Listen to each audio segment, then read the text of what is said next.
Now, many of us have spent hours trying to solve one of these. You're a bit of a whiz when it comes I'm not to a whiz Rubik's at all. Cube, I used to be able to do it once upon a time. No, I've got as you can see, it's going to take me a very long time. I hate them, and I took the stickers off and just put them on in the right place because I got so frustrated. You with it. didn't? I did, yes. Did you? When I was a bit younger.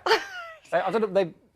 They just annoy me. Anyway, some people can manage to do it in just seconds. Louise has been working on it for the last sort of minute or so. Yeah, look, I'm getting to the top, which you need to do the top layer. You're doing very well with your oranges there. Yeah, but you have to have these ones right as well. Do you see what I mean? Like that. So there is a system. Well, I had a system, but as you can see, I can't remember it, and it used to take me a long time. I like the fact you've been eyeing it up throughout I know. the programme this I'm morning. going to relearn. I mean, what else is better to do, really? There are some people who are incredibly good at it. Each year, the best compete at the Rubik's Cube World Cup, and the sort of variety of challenges, different ways of doing it, aren't there? Chris Mills got to take home the gold from his event. Let's have a look at how he did it.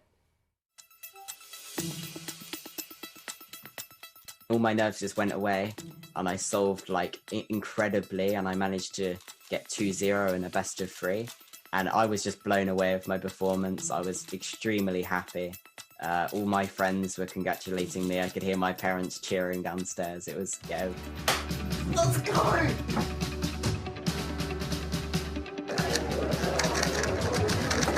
Yes!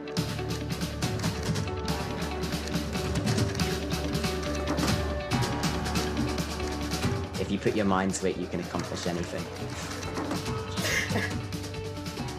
You see, Dad, if you put your mind to it, you can accomplish anything. Not quite in that time. Well, Chris joins us now from Copenhagen, and we're joined by Callum Goodyear as well, the Vice Chair of the World Cube Association. Callum is in Copenhagen. Chris, let's come to you first of all. Congratulations. Hello. We saw your celebration there about managing to work out the Rubik's Cube in record time. So give us an idea of how much work goes into that. I mean, I've been doing this for about 6.5 years now, and I've probably averaged about 50 solves a day. So I've probably put in a good 5,000 hours into practicing this. So it's a lot of work, but I love it, so it's fine. Wow. You clearly do. And what is your, for you, is the goal just to be as quick as you can? Or what's the goal? Yeah, the goal is just to beat my previous self, really. I mean, obviously, it's nice to be best in the country or best in the world at some events, but I mean, I just like to better myself and see how far I can take my speed. How did you get into it in the first place? Did someone introduce it to you? Someone get you Rubik's Cube for a birthday or Christmas? Well, one of my brother's friends, he came round one day back in 2014, and we had one lying around which he solved, and it was one of those boring days. I had nothing to do, so I thought, hey, I'll try and be like my brother's friend and learn how to do it as well. And Callum, I mean, I was an early adopter back in the day when they were first invented. Can you believe they're still going on after all these years? That they're still really popular? Yeah, well, the World Cube Association has basically been seeing exponential growth in competitor numbers since 2004. Obviously, this year has been hard hit for holding competitions where we all have to be in close proximity to each other.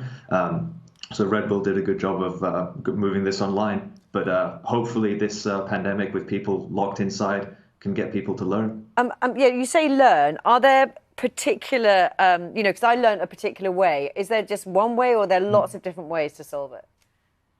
No, there's lots of different methods. But as with anything nowadays, if you want to learn, just go to YouTube, type in how to solve a Rubik's Cube. There are many good tutorials to find. OK, and I'm sure you're hoping, like many other people, that we'll return to normal eventually. So what is the World Cube Association get-together, the World Cup? What's that normally like? How many people get together for that when you are able to be in the same room?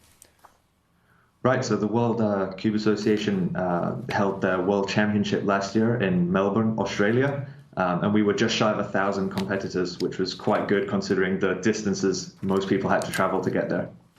And Chris, I need to know a bit of specifics about your event. So you won which event, and where does that sort of sit in the Rubik's Cube pyramid, if you like? Okay, so I won the Rescramble event, which you basically get 2 cubes, one of which is already scrambled and one of which is already solved. And you have to make the solved one look exactly the same as the scrambled one. So it's kind of like doing it backwards. So it's a unique it's a unique thing to the Red Bull events that have just started a few years back, and they don't hold them at the WCA events that Callum helps organise. But yeah, so it's quite a unique event that Red Bull came up with, but I really enjoy it. Okay, have you prepared a cube for us, you two? Yeah, I have a scrambled one here. Okay, let's have a look at the scramble. Okay, so take us through. Talk us through what. Should we give you a 3, 2, 1? Ready?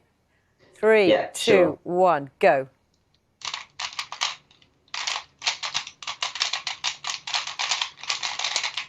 Look at those fingers. Oh, Wow.